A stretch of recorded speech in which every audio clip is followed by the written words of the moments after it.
Assalamualaikum warahmatullahi wabarakatuh anak-anak. Bagaimana nih kabarnya hari ini? Masih tetap semangat bukan? Semoga kalian semua dalam keadaan sehat walafiat dan tetap semangat belajar dari rumah ya. Kali ini kalian akan belajar bersama Bu Alif lagi. Semoga pembelajaran hari ini menyenangkan dan kalian dapat menyimak video hingga akhir. Sebelum kita memulai pelajaran, alangkah baiknya untuk kita berdoa terlebih dahulu. Mari kita berdoa bersama-sama.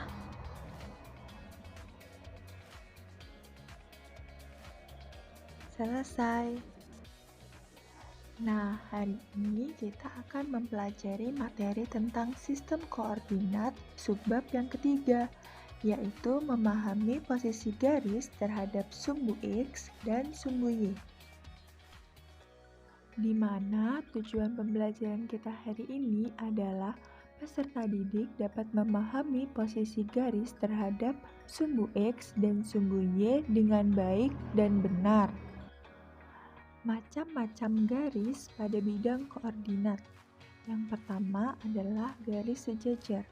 Garis sejajar merupakan suatu kedudukan dua garis pada bidang datar yang tidak mempunyai titik potong, walaupun kedua garis tersebut diperpanjang. Yang kedua adalah garis tegak lurus. Garis tegak lurus merupakan suatu kedudukan garis yang berpotongan dan pada titik potongnya terbentuk sudut siku-siku, yaitu 90 derajat. Yang ketiga adalah garis berpotongan.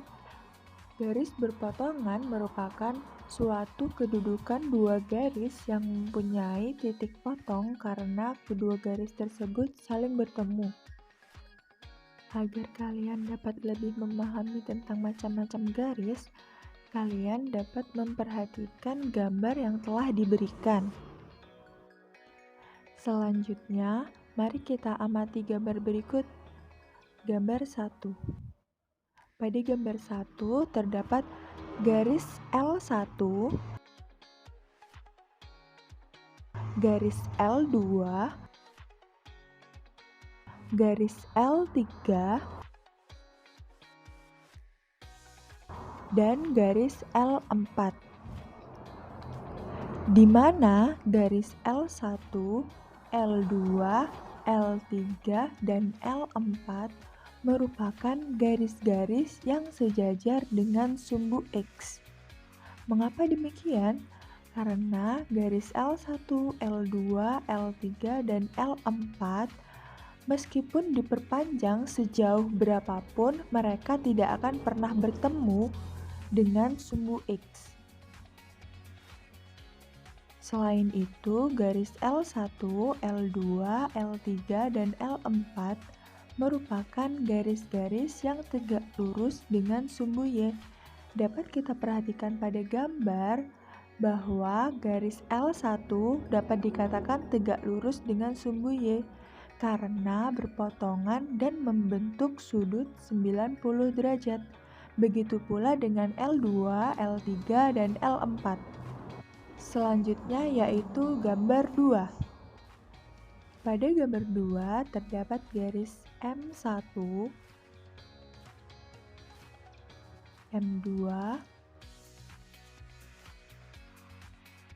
M3, dan M4. Garis M1, M2, M3, dan M4 merupakan garis-garis yang sejajar dengan sumbu Y. Dapat kita perhatikan pada gambar bahwa M1, M2, M3, dan M4 ini tidak akan pernah bertemu meskipun diperpanjang sejauh berapapun. Oleh karena itu, dapat dikatakan bahwa M1, M2, M3, dan M4 ini sejajar dengan sumbu Y. Selain itu, M1, M2, M3, dan M4 merupakan garis-garis yang tegak lurus dengan sumbu X. Mengapa demikian? Karena Dapat kita lihat pada gambar bahwa M1 dan sumbu X ini berpotongan dan titik potongnya ini berbentuk sudut 90 derajat. Begitu pula dengan M2, M3, dan M4. Dan yang terakhir yaitu gambar 3. Pada gambar 3 terdapat garis N1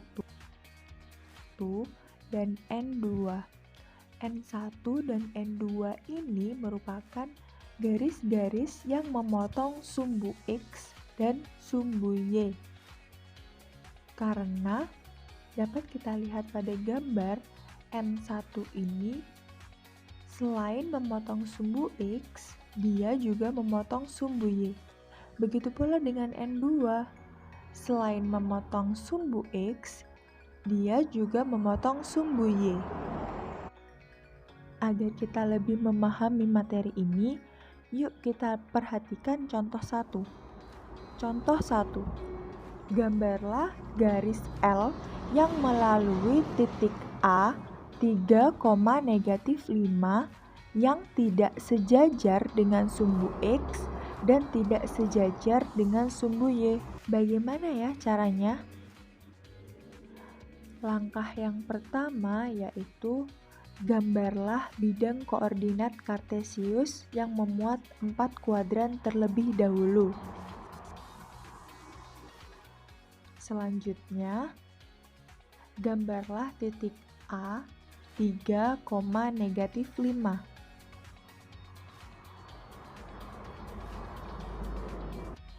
Dan yang terakhir adalah gambarlah garis yang melalui titik A 3,-5 dan tidak sejajar dengan sumbu X dan sumbu Y. Agar tidak sejajar dengan sumbu X dan sumbu Y, kita dapat membuat garis miring sehingga ia tidak sejajar dengan sumbu X dan sumbu Y.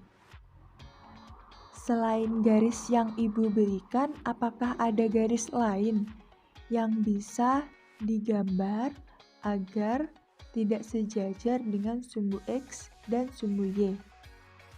Coba kalian berlatih di rumah. Selanjutnya yaitu contoh 2. Pada contoh 2, diketahui titik A 3,2, titik B 3,-6, titik C -5,2. Pertanyaannya, A. Jika dibuat garis melalui titik A dan B, bagaimana kedudukan garis tersebut terhadap sumbu X dan sumbu Y? B. Jika dibuat garis melalui titik A dan C, bagaimana kedudukan garis tersebut terhadap sumbu X dan sumbu Y? C. Jika dibuat garis melalui titik B dan titik C, bagaimana kedudukan garis tersebut terhadap sumbu X dan sumbu Y? Penyelesaiannya yaitu langkah yang pertama, gambarlah bidang koordinat kartesius terlebih dahulu. Setelah itu, gambarlah titik A, B, dan C pada bidang koordinat kartesius yang telah kalian gambar. Yang ketiga, buatlah gambar melalui titik A dan B, melalui titik A dan C, dan melalui titik B dan C.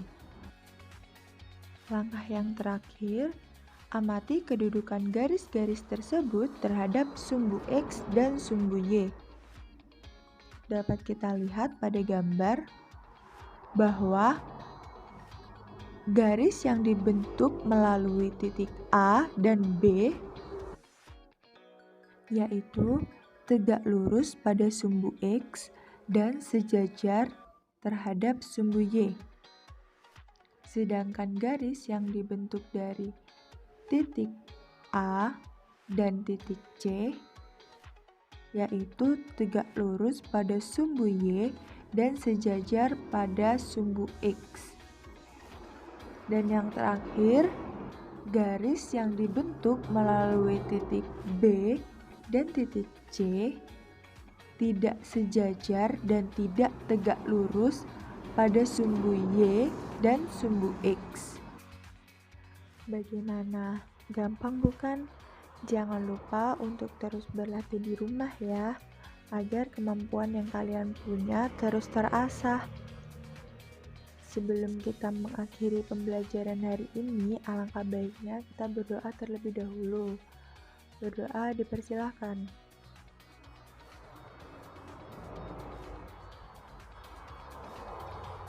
Selesai.